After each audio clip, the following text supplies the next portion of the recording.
Saudara, di tengah efisiensi anggaran, Presiden Prabowo Subianto menanggapi kritik mengenai jumlah kementerian dalam Kabinet Merah Putih. Prabowo bilang tidak peduli, yang penting rakyat lihat bagaimana hasilnya. Lantas bagaimana efisiensi anggaran berjalan mulus di tengah polemik jumlah anggota kabinet yang masih diperdebatkan. Lalu bagaimana pula dengan langkah pemerintah memastikan efisiensi anggaran dapat berdampak baik untuk masyarakat. Kita akan bahas bersama sejumlah narasumber. Yang hadir di studio adalah peneliti Forum Indonesia Transparansi Anggaran atau FITRA, Mas Gunadi Ridwan. Selamat pagi Mas Gunadi. Pagi Mas Mario. Dan melalui sambungan Zoom ada anggota Dewan Pembina Partai Gerindra, Daniel Anzar Simanjuntak. Bang Daniel, selamat pagi Bang. Selamat pagi Mas Rio, Assalamualaikum. Waalaikumsalam Bang. Ada juga pengamat politik sekaligus Direktur Eksekutif Trias Politika Strategis, Agung Baskoro. Mas Agung, selamat pagi. Pagi Mas Mario, Bang Daniel, Gunadi, dan pemirsa semua. Selamat pagi Bapak-Bapak semua, terima kasih sudah hadir di Dialog Sapa Indonesia Pagi pada hari ini. Saya ke Mas Gunadi dulu, walaupun sebenarnya Bang Daniel pengen ngomong duluan sebenarnya terkait dengan efisiensi ini, tapi saya ke Mas Gunadi. Mas Gunadi melihat ini, kalau dari Fitra sendiri melihat ini selaras nggak sebenarnya? Ada efisiensi anggaran tetapi jumlah kabinet memang saat ini terbilang banyak. Apakah memang menurut Anda ini bisa dilakukan atau tidak? Ya sebenarnya memang dari awal terbentuknya kabinet Merah Putih di awal ya, memang kami kan juga cukup mengkritik keras ya tentang bagaimana strategi pemerintah dalam memperluas kementerian. Bahkan ada beberapa kementerian sampai saat ini kantornya saja belum ada gitu ya. Dan tentu konsekuensinya akan meningkatkan belanja birokrasi. Nah ketika kemudian ada impres ini, akhirnya kita kemudian berpikir kembali, loh kemarin dia memperluas, kemudian dia mengefisiensikan. Mungkin bisa dibilang bahwasannya memang ada pendanaan yang kurang sehingga efisiensi itu perlu dilakukan. Tapi nampaknya efisiensi ini ketika diimplementasikan dampaknya kemana-mana ya. Tidak seperti yang kemudian diharapkan ya. Kemudian ada beberapa karyawan dari P3K atau honorer yang harus dirumahkan, ataupun beberapa daerah kemudian harus mengurangi belanja-belanja untuk pelayanan publiknya. Nah kemudian artinya kontradiktif ini yang sepertinya perlu dikonfirmasi atau dievaluasi oleh pemerintah agar tadi ya tidak berdampak secara luas secara ekonomi gitu. Oke, kontradiktif ini berarti bahwa tidak selaras jumlah kabinet ratusan tetapi ingin ada efisiensi. Maksud Anda begitu? Ya, kurang lebih seperti itu. Apalagi kalau kita lihat ya, impres ini kan sebenarnya berlaku ya, kemudian diterapkan oleh daerah, tetapi memang belum masuk ke dalam pembahasan di perencanaan gitu ya. Nah ini menjadi problem ya. Ketika itu kan artinya mau tidak mau daerah harus menyesuaikan atas impres tersebut gitu ya. Padahal kan kalau yang sebenarnya secara alurnya penganggaran harusnya kan dia diawasi sejak dari perencanaan. Nah ini kan dia ditargetkan gitu ya dengan nominal sebesar 300 triliun. Artinya kan baik itu di pemerintah pusat atau daerah kemudian harus menyesuaikan itu. Padahal kita lihat bisa jadi kebutuhan antar kementerian atau daerah itu juga berbeda-beda gitu. Oke, saya ke Bang Daniel. Bang Daniel, bagaimana melihat dari pengamatan dari Fitra sendiri, Mas Gunadi, bahwa ada ketidakselarasan dalam arti bahwa Presiden ingin ini semua kerja untuk rakyat sehingga kabinetnya berjumlah ratusan, tetapi ada efisiensi anggaran. Ini Bang Daniel, bagaimana menjelaskannya? Ya, sebenarnya justru apabila diamati secara sistematik begitu, justru apa yang sedang dilakukan Pak Prabowo itu sistematikanya terang dan jelas. Kenapa saya sebutkan sistematikanya terang dan jelas? Pertama begini Mas Rio, Pak Prabowo ingin melakukan yang namanya dalam proses kerja-kerja beliau di masa yang akan datang 5 tahun ke depan, itu adalah saya sering sebutnya sebagai upaya spesialisasi. Jadi seluruh bidang yang memiliki skala ekonomi besar atau scale of economy luas begitu, itu kemudian dilakukan spesialisasi terhadap bidang tersebut. Dia syaratnya tentu dia punya skala ekonomi besar, kemudian dia terkait dengan sebutlah hal-hal yang ideologis misalnya, kemudian langsung terkait dengan rakyat dalam pelayanan publik dan sebagainya. Jadi kemudian dilakukan spesialisasi. Nah spesialisasi yang saya maksud itu pada prakteknya itu adalah misalnya Kementerian Agama misalnya, itu dibagi jadi Kementerian Agama itu sendiri, kemudian ada Badan Haji yang sekarang saya di situ Badan Penyelenggara Haji. Kenapa? Karena scale of economic dari haji itu besar sekali, kemudian dia terkait dengan pelayanan terhadap jamaah yang cukup besar dan sebagainya. Misalnya terkait dengan pariwisata, kemudian fokus pada UMKM, kemudian koperasi, kemudian dilakukan spesialisasi. Misalnya imigrasi dengan pemasyarakatan atau lembaga pemasyarakatan, karena dia skala ekonominya besar, kemudian pelayanan publik memang harus diakselerasi di sektor itu, dilakukan spesialisasi. Nah, spesialisasi ini tujuannya ya ibarat kalau ada restoran yang besar sekali, begitu, kemudian harus melayani jumlah yang sangat besar, maka tempat masaknya itu harus dibagi-bagi. Spesialisasinya itu dibagi-bagi supaya apa? Supaya delivery-nya lebih cepat, selesai kemudian bisa langsung. Itu filosofinya. Pertama spesialisasi. Nah, cost dari spesialisasi itu atau dalam bahasa kebijakan publik, trade off dari kebijakan spesialisasi itu pasti ya yang tadi disebutkan teman-teman Fitra, pasti ada trade off-nya, ada tambahan cost. Kenapa? Karena ada tempat baru, misal ada tempat masak baru, dari tempat kantor Belanja pegawainya baru dan juga. sebagainya. Itu cost-nya yang harus kita terima, trade off-nya. Nah, namun kemudian harus dilakukan langkah berikutnya supaya kemudian spesialisasi ini tidak punya dampak negatif. Maka langkah berikutnya adalah efisiensi. Kenapa? Karena sejak awal Pak Prabowo memimpin kemudian terpilih, Pak Prabowo sudah mengamati, bahkan ketika Pak Prabowo di Menteri Pertahanan, sebagai Menteri Pertahanan, Pak Prabowo sudah mengamati tata kelola penganggaran kita, tata kelola spending kita. Itu banyak yang melakukan pemborosan, banyak yang kemudian melakukan kemubaziran. Makanya kemudian Pak Prabowo minta Kementerian Keuangan sejak awal, misalnya Pak Prabowo sudah menunjuk atas izin waktu itu presidennya masih Pak Jokowi, meminta agar Pak Thomas Djiwandono, Wakil Menteri Keuangan, masuk menjadi Wakil Menteri Keuangan. Kemudian beliau bersama dengan tim di Kementerian Keuangan, bersama dengan Bu Sri Mulyani, itu melakukan penyisiran semua anggaran-anggaran sampai satuan yang terbawah. Maka ditemukan banyak alokasi-alokasi yang seharusnya itu tidak dibutuhkan, tidak diperlukan. Nah, alokasi-alokasi itu dalam semasa-masa pemerintahan Pak Prabowo ini setidaknya sudah dilakukan 3 kali efisiensi sebenarnya. Efisiensi pertama, ditemukan potensi keborosan yang bisa digeser alokasinya untuk kepentingan publik yang lebih besar,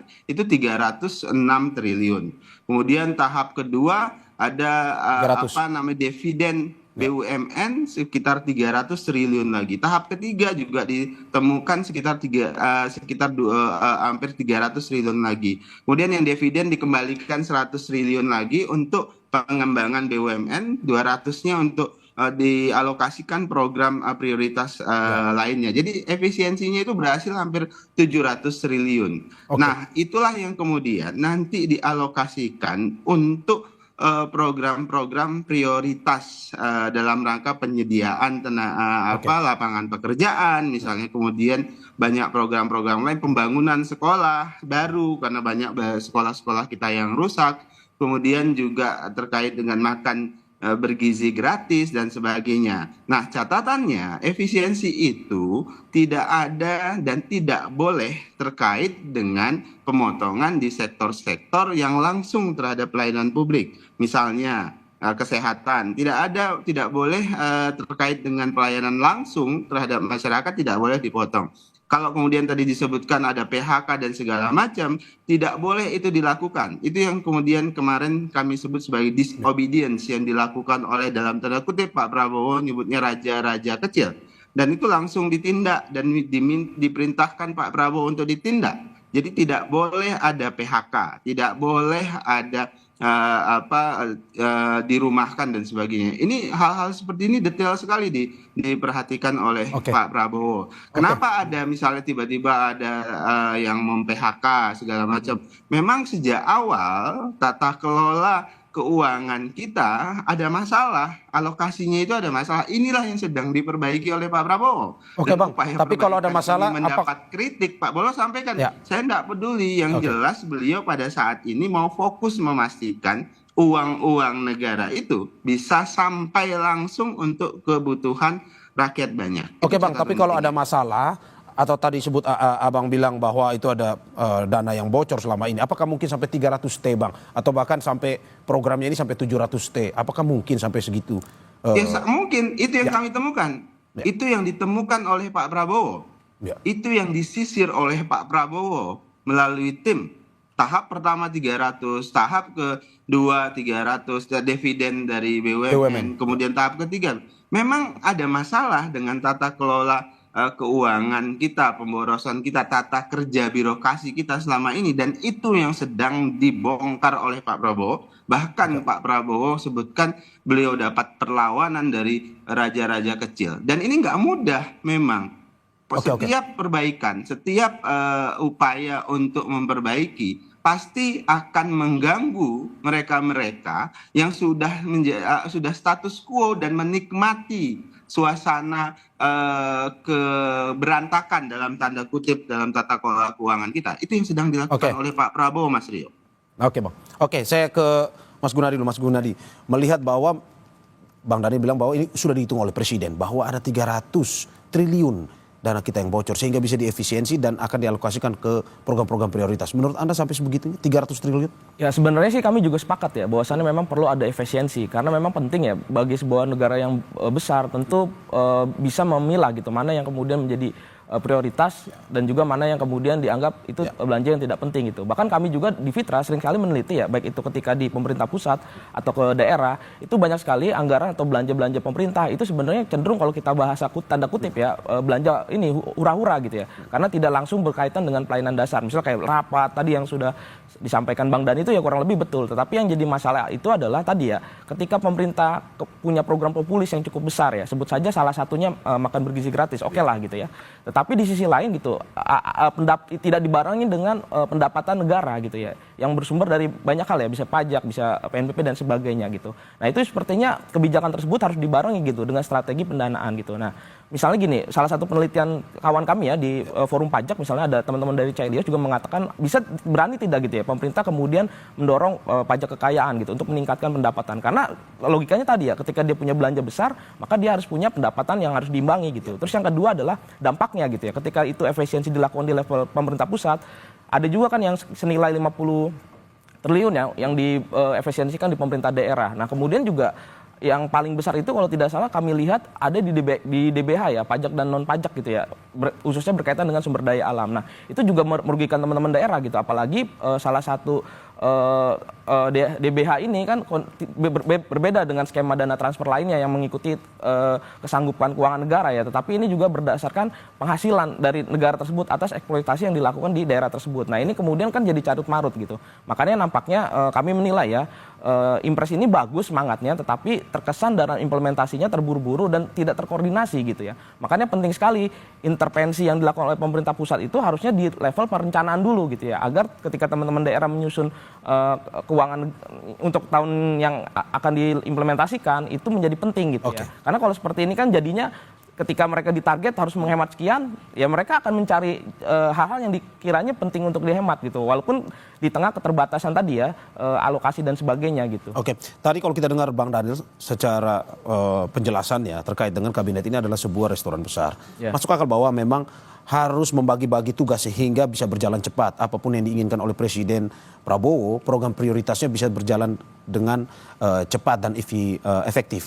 Nah, kalau menurut Anda, dengan penjelasan disampaikan oleh Bang Daniel tadi bahwa harus banyak orang bekerja untuk program prioritas ini, apakah tidak perlu sebenarnya kabinet ini dirampungkan atau diperkecil atau bagaimana sebenarnya sehingga bisa efisien anggaran ini?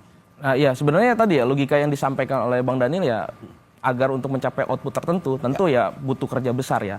Tapi kami menilai di Fitra ya kan sebenarnya terbentuknya kabinet ini kan sebuah konsekuensi juga dari besarnya koalisi yang hadir ya di yang mendukung Prabowo tentunya.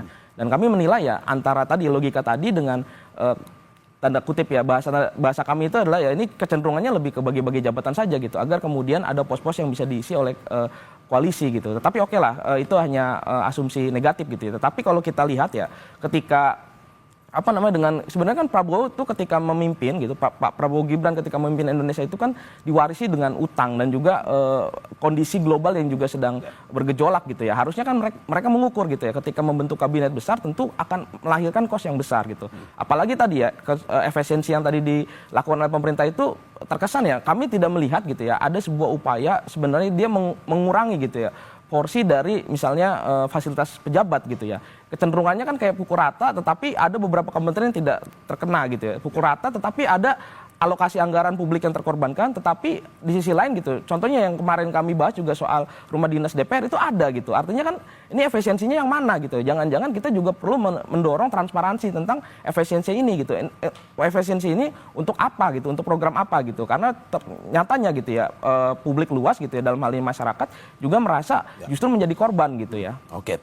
Walaupun tadi ya semangat impres ini bagus. Bagus ya, oke. Saya ke Mas Agung Baskoro, pengamat politik. Mas Agung, Mas Gunadi tadi mengatakan bahwa ini lebih umumnya kalau terlihat seperti bagi-bagi jabatan. Apakah betul seperti itu dalam arti bahwa efisiensi ini dilakukan tetapi jumlah kabinet yang ratusan? Apakah memang ini kerja profesional atau lebih berat ke politisnya? Iya, pertama saya akan quote and quote Mas Gurnadi tadi mengungkapkan soal paradoks, sementara Bang Dhanil mengungkapkan soal trade off ya. Jadi memang di tengah wacana efisiensi kabinet ini besar, itu memang kurang sinergis dalam artian perlu penyesuaian-penyesuaian yang besar, panjang, sehingga ada harmoni dan sinergi yang terbentuk. Yang kedua, memang ini bisa menjadi ujian bagi koalisi Indonesia Maju Plus maupun Kabinet Merah Putih, karena efisiensi ini dilakukan di tengah Pak Prabowo ingin menggenjot profesionalitas para menteri, wakil menteri, kepala badan, dan wakil kepala badan. Gimana ini caranya? Anggaran terbatas, saya harus kerja maksimal. Yang kedua, ini juga bisa menjadi ujian bagi birokrasi, ya. Kemudian bagi kepala daerah juga, kalau mereka tidak maksimal ya memotong menyisir anggaran dengan baik, akan dilihat dengan jeli oleh publik, oleh pemerintah pusat juga. Karena ini yang sudah menjadi kritik oleh Pak Prabowo kemarin dalam pidatonya di Harlah Muslimat ya, bahwa ada raja-raja kecil dan ini yang mau nggak mau harus ditertibkan, bahasa beliau diganti, dihilangkan seperti itu. Jadi saya kira ujian ini bukan ujian yang mudah karena memang terkait dengan budget operasional, budget keseharian para menteri, kepala badan, kemudian birokrasi dan kemudian kepala daerah. Dan nanti mungkin mereka akan di-retreat soal penyesuaian tersebut. Dan ujian ini kalau misalkan nggak berhasil dilewati oleh semua tadi, maka bisa jadi ini akan menjadi momentum untuk dalam tanda petik merampingkan kabinet, mengevaluasi koalisi, sekaligus ya membuat pengawasan yang lebih intensif lagi. Karena ini yang akan menjadi gongnya atau garda terdepan memastikan bahwa saat impres dikeluarkan apakah memang benar-benar pos-pos anggaran yang sudah disisir itu memang sudah sesuai peruntukannya. Ibarat kata ini memang sesuai prioritas, punya outcomes yang jelas, dan inklusif melibatkan banyak pihak atau padat karya sehingga multiplier effect yang dikhawatirkan tidak maksimal bisa terjawab. Jadi saya kira itu yang memang menjadi dasar bahwa ya ketika efisiensi dilakukan pekerjaannya tidak mudah dan ini bukan hanya PR bagi Pak Prabowo untuk memastikan manajemen yang beliau kelola dalam kabinet maupun di bawahnya bisa maksimal, tapi juga person by person para menteri diuji, para birokrasi juga, kemudian kepala daerah, dan mereka akan dipelototi ya. Kalau Pak Prabowo yang melototi publik, kalau mereka yang melototi Pak Prabowo bersama DPR seperti itu. Nah, kira-kira mana nih yang akan menjadi celah? Saya kira kita berikan waktu supaya bisa bekerja dan membuktikan bahwa ini memang minim pemborosan, minim penyalahgunaan anggaran dan seterusnya, sehingga ketika nanti 3 bulan berikutnya ini bermasalah, kita tinggal menyampaikan bahwa ini kurangnya, ini harus dirubah, diperbaiki sehingga ini bisa semakin lebih baik lagi, Mas Mario, seperti itu. Oke, Mas Agung, bagaimana 2029 kita melihat Presiden Prabowo? Apakah memang kabinet ini juga akan mengarah ke sana atau bagaimana sebenarnya? Otomatis ya, karena sudah ada pendeklarasian beliau sebagai capres, mau tidak mau pilihan paling objektif untuk semua kabinet ya anggota koalisi adalah mensukseskan program beliau di periode pertamanya ini. Nah, kalau ada yang bermasalah, sebagaimana dinamika kebijakan 100 hari kemarin, ada yang viral soal LPG, kemudian soal PPN 12% yang nggak jadi naik, sekarang efisiensi, dan hal-hal lain yang mungkin saja mengemuka kalau memang para anggota kabinet ini tidak benar-benar tertib ya Ya. berkomunikasi, melakukan sosialisasi, sehingga ketika pemilih nanti ditawarkan Pak Prabowo di 2029, dalam tanda petik bisa saja ragu. Tapi kalau Pak Prabowo beserta kabinetnya luar biasa penampilannya, performanya, pemilih dengan sendirinya akan memilih dan tidak perlu mikir-mikir panjang lagi untuk melirik calon-calon penantang yang lain seperti itu. Oke, oke, saya ke Bang Daniel. Bang Daniel, saya mau Ya. ada dua pertanyaan. Pertama, bagaimana mengefektifkan kementerian pada akhirnya di tengah efisiensi anggaran ini, dan juga bagaimana melihat apakah benar dengan efisiensi anggaran ini mampu menjaga stabilitas konsolidasi politik. Tapi jangan dijawab dulu, Bang. Kita saksikan usai jeda. Masih di Sapa Indonesia Pagi bersama saya Mario Sarong dan narasumber saya yang hadir di studio ada peneliti Forum Indonesia Transparansi Anggaran atau FITRA, Gunadi Ridwan, dan juga melalui sambungan Zoom ada anggota Dewan Pembina Partai Gerindra Daniel Anzar Simanjuntak dan pengamat politik sekaligus Direktur Eksekutif Trias Politika Strategis Agung Baskoro. Saya ke Bang Daniel dulu. Bang Daniel, bagaimana memastikan bahwa kinerja kementerian pada akhirnya ke depan bisa berjalan optimal di tengah efisiensi anggaran yang dilakukan oleh Presiden? Ya, pertama itu instruksi presiden itu diminta oleh presiden atau disampaikan oleh presiden berulang kali, itu harus dilaksanakan sebagaimana mestinya. Nah, kondisi dan langkah efisiensi ini itu harus menjadikan setiap menteri itu lebih fokus pada upaya-upaya target yang sudah ditetapkan oleh presiden. Jadi disinilah tantangan yang disediakan oleh presiden, yang diberikan oleh presiden kepada para menteri. Makanya kemarin kan saya sudah sampaikan bahwasannya presiden berulang kali menyampaikan bahwasannya dalam kebijakan efisiensi ini setiap menteri, setiap kepala daerah, baik itu gubernur, wali kota, bupati, itu harus memastikan komitmen anti korupsinya, kemudian komitmen transparansinya tadi yang sudah disampaikan, kemudian komitmen untuk mengalokasikan anggaran di tujuan-tujuan yang langsung terhadap pelayanan publik. Sebenarnya langkah efisiensi ini adalah first step yang dilakukan oleh presiden untuk memastikan penganggaran kita itu bisa lebih transparan, penganggaran kita itu bisa lebih ekonomis, efisien, dan efektif.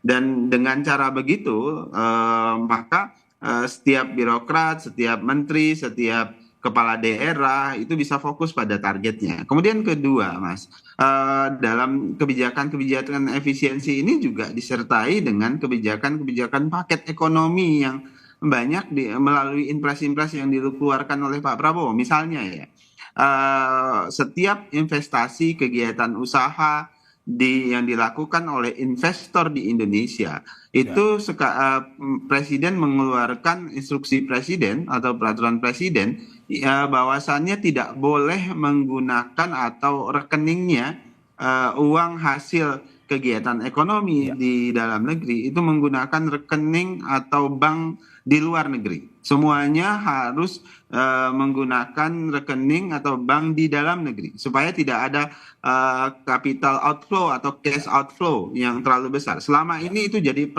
problem kita.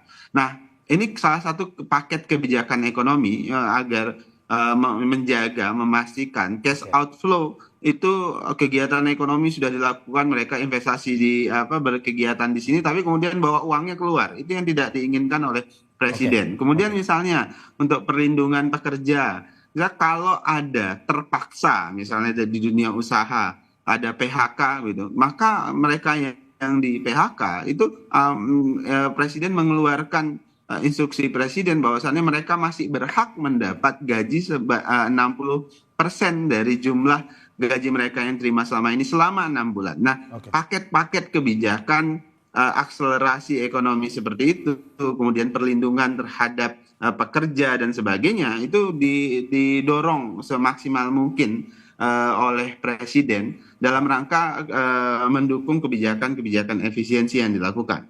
Kemudian yang kedua, Mas Rio, terus terang Pak Prabowo fokusnya pada hari ini bagaimana memastikan anggaran publik kita itu sampai ke masyarakat. Kemudian uang yang diefisiensikan itu itu bisa mendorong ekonomi kita, kemudian melindungi anak-anak kita. Jadi terus terang kalau politik, efek politik atau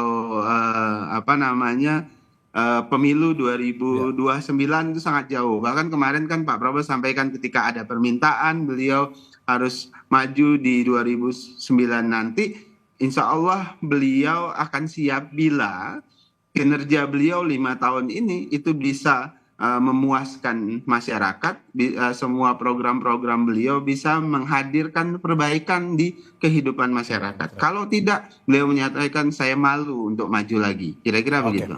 Oke.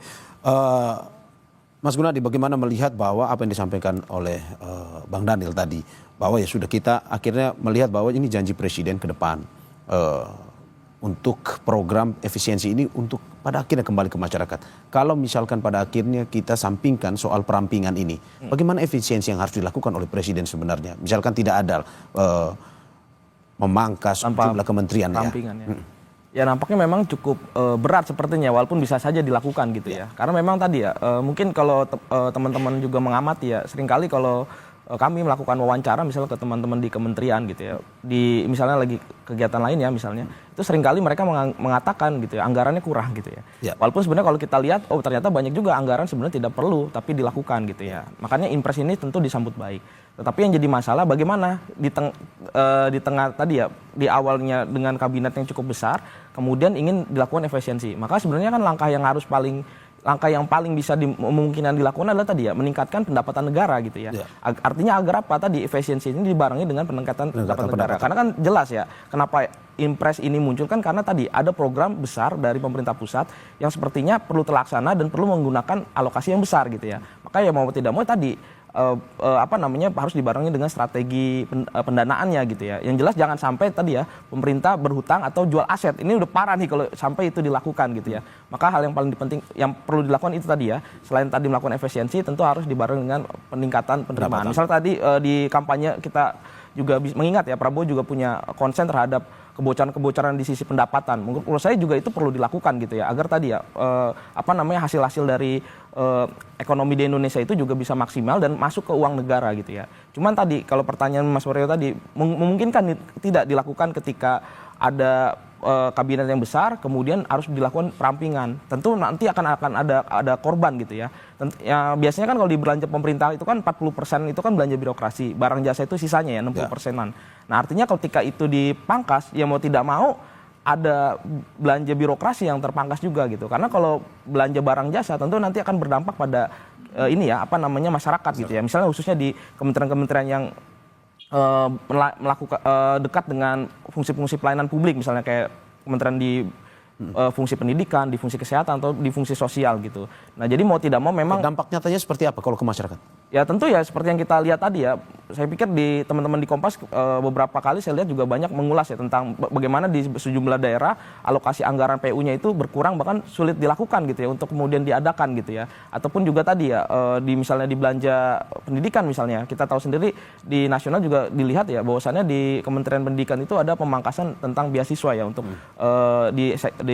di fungsi pendidikan. Nah, ini menjadi penting gitu ya. Makanya saya pikir juga kebijakan efisiensi ini memang tadi ya perlu dievaluasi kembali, ditinjau ulang agar prakteknya tadi sesuai gitu ya. Karena sebenarnya kan antara yang diimpreskan dengan yang terjadi itu kan suatu yang tidak diprediksi oleh pemerintah gitu. Bahwasanya ternyata ada impact lain gitu. Nah, makanya kami juga menilai ya ini menjadi pelajaran gitu bagi pemerintah pusat tentu ya, ketika membuat kebijakan perlu konsolidasi ataupun kajian yang benar-benar matang gitu. Karena kemarin juga kita sempat tahu sendiri ya ada beberapa kebijakan contohnya seperti tabung LPG itu kan juga sebenarnya tujuannya bagus ya untuk melakukan pencegahan kebocoran, tetapi praktiknya gitu. Jadi antara tujuan dan praktiknya ini selalu jadi masalah gitu ya. Itu menjadi tantangan bagi kabinet Prabowo Gibran ya soal implementasinya. Gitu. Mas Gunadi, singkat saja sebelum saya ke Mas Agung. Tadi sudah disampaikan oleh Bang Daniel bahwa ada tiga tahap efisiensi. Jumlah semuanya 700T. Dalam satu periode Presiden Prabowo Subianto, apakah mungkin dilakukan 700T? Bisa saja dengan catatan tadi ya, Presiden melakukan evaluasi pada kinerja menterinya, kemudian melakukan perampingan kabinet. Mungkin itu paling memungkinkan gitu ya. Mungkin tidak akan berdampak kepada masyarakat itu paling memungkinkan gitu ya. Karena kalau misalnya dengan formasi yang sekarang, itu nampaknya agak berat gitu ya. APBN kita bekerja cukup berat nantinya. Oke, saya ke Mas Agung. Mas Agung, bagaimana Mas Rio, melihat? saya sedikit Mas Rio. Oh, setelah aku kasih Setelah ke Mas Agung. Oke. Ya, oke, Bang Daniel. Mas Agung, bagaimana melihat bahwa Presiden pada akhirnya kalau melihat dari pernyataan dari Presiden Prabowo kemarin di ulang tahun Gerindra, apakah Ya. memang nanti hingga saat satu periode ini Presiden tidak akan melakukan perampingan sama sekali? Kemungkinan itu terbuka, Mas. Tapi kita akan sangat sulit ya menebak kapan Presiden Prabowo akan menggunakan hak prerogatifnya untuk mengganti para menteri yang kemarin sempat diulas ndablek dan bandel. Ya. Ya, bahasa saya itu kartu kuning yang sudah dikeluarkan. Nah, kalau misalkan menteri ndablek dan bandel ini masih berulah, ya nggak ada pilihan, kartu merah kita mainkan, Mas Mario. Ya. Ya, karena akan menjadi beban bagi pemerintahan kalau menteri-menteri ndablek dan bandel ini dibiarkan terus-menerus dengan kinerja di bawah standar. Ya. Dan saya kira publik di belakang presiden untuk merealisasikan hak prerogatif itu, bahkan mereshuffle, dan momen reshuffle ini saya kira bisa menjadi momen penting untuk mengefisiensikan anggaran, karena kementerian bisa saja yang tidak efektif setelah 6 bulan berjalan atau bahkan lebih cepat dari itu untuk kembali dilebur kepada kementerian induknya, atau kemudian menghilangkan sama sekali dan meletakkan fungsi-fungsi yang hilang tadi kepada kementerian yang eksis. Kenapa? Karena ini salah satu cara efektif juga untuk mengefisiensikan anggaran. Yang kedua, saya kira untuk misalkan program-program mercusuar seperti makan bergizi gratis, perlu penyesuaian, dalam artian tidak perlu seluruh Indonesia dulu yang menerima itu, karena memang ada kontraksi APBN kita. Ya. Minimal di daerah terluar ya itu menjadi prioritas, atau daerah yang memang sampai hari ini masih kena masalah stunting. Walaupun anggarannya ada. Karena apa? Karena multiplier effect, setelah berapa ekonom saya cermati menghitung, ternyata ada banyak yang terdampak.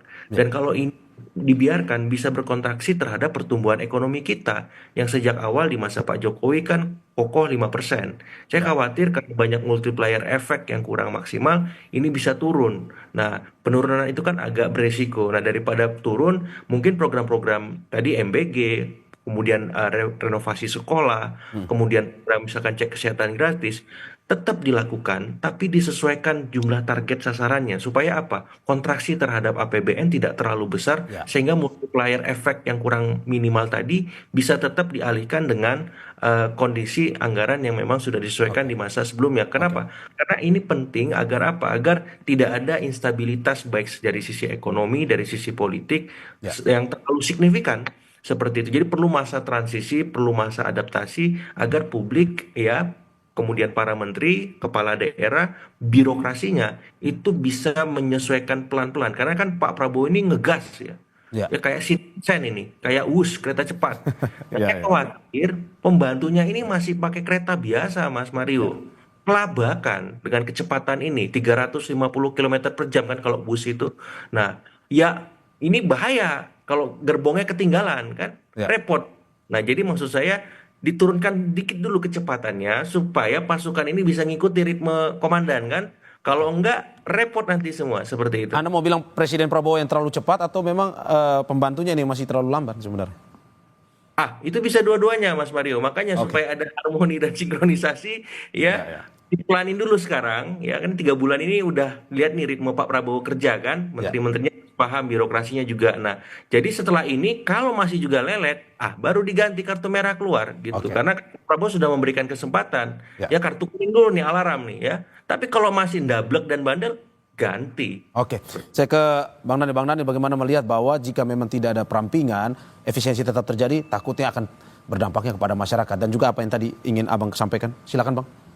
Iya, pasti ada dampaknya. Dampaknya itu dampak positif tadi yang saya sebutkan. Jadi ini harus diakselerasi. Nah, catatan yang ingin saya berikan, ini seperti tadi disampaikan Mas Agung ya.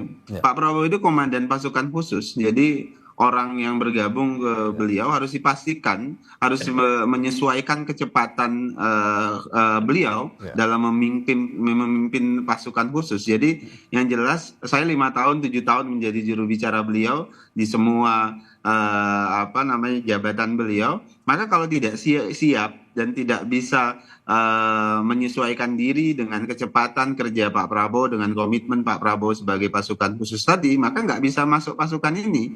Maka ini kan pasukan elit yang memang harus menyesuaikan diri, bukan Pak Prabowo yang menyesuaikan diri dengan mereka. Jadi para menteri, wakil menteri, birokrat itu harus menyesuaikan diri dengan kecepatan Pak Prabowo. Kalau tidak siap, silahkan keluar dari gerbong pasukan khusus ini. Itu pertama. Kemudian kedua, sejak awal Pak Prabowo sudah membangun sistematika kerja beliau. Tadi yang disampaikan oleh teman-teman Fitra, itu Pak Prabowo pada saat ini kan yang dipublikasi adalah upaya melakukan bersih-bersih alokasi anggaran yang tidak bersesuaian. Karena Pak Prabowo percaya ada devils hides in detail. Ini dipantengin semuanya. Nah, tapi di sisi pendapatan itu juga dipantengin, Mas Rio. Jadi misalnya kita punya banyak kehilangan potensi sawit. Itu sudah dihitung banyak ilegal sawit di seluruh Indonesia, bahkan sampai bisa jutaan hektar.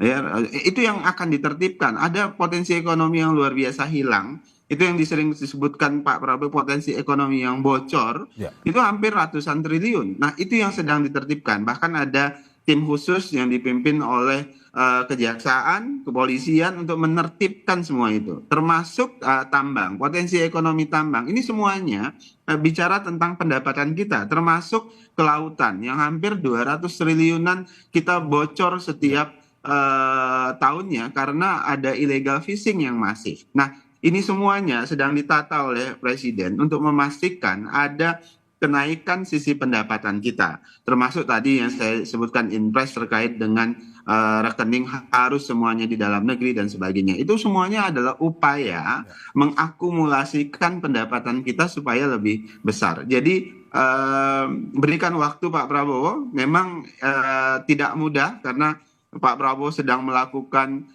rekonstruksi, bahkan kadang-kadang ini dekonstruksi terhadap semua sistem birokrat yang sudah nyaman dengan status quo mereka, dan Pak Prabowo pasti akan mendapatkan perlawanan dari para raja kecil ini. Oleh sebab itu, Pak Prabowo butuh dukungan publik, kepercayaan publik, public trust untuk melakukan perbaikan-perbaikan ini. Bang, tadi kan Abang bilang bahwa ini pembantu-pembantunya harus mengikuti cara kerja dari Pak Prabowo yang notabene mantan Kopassus ini. Berarti kalau misalkan tidak bisa mengikuti, reshuffle nih Bang ya?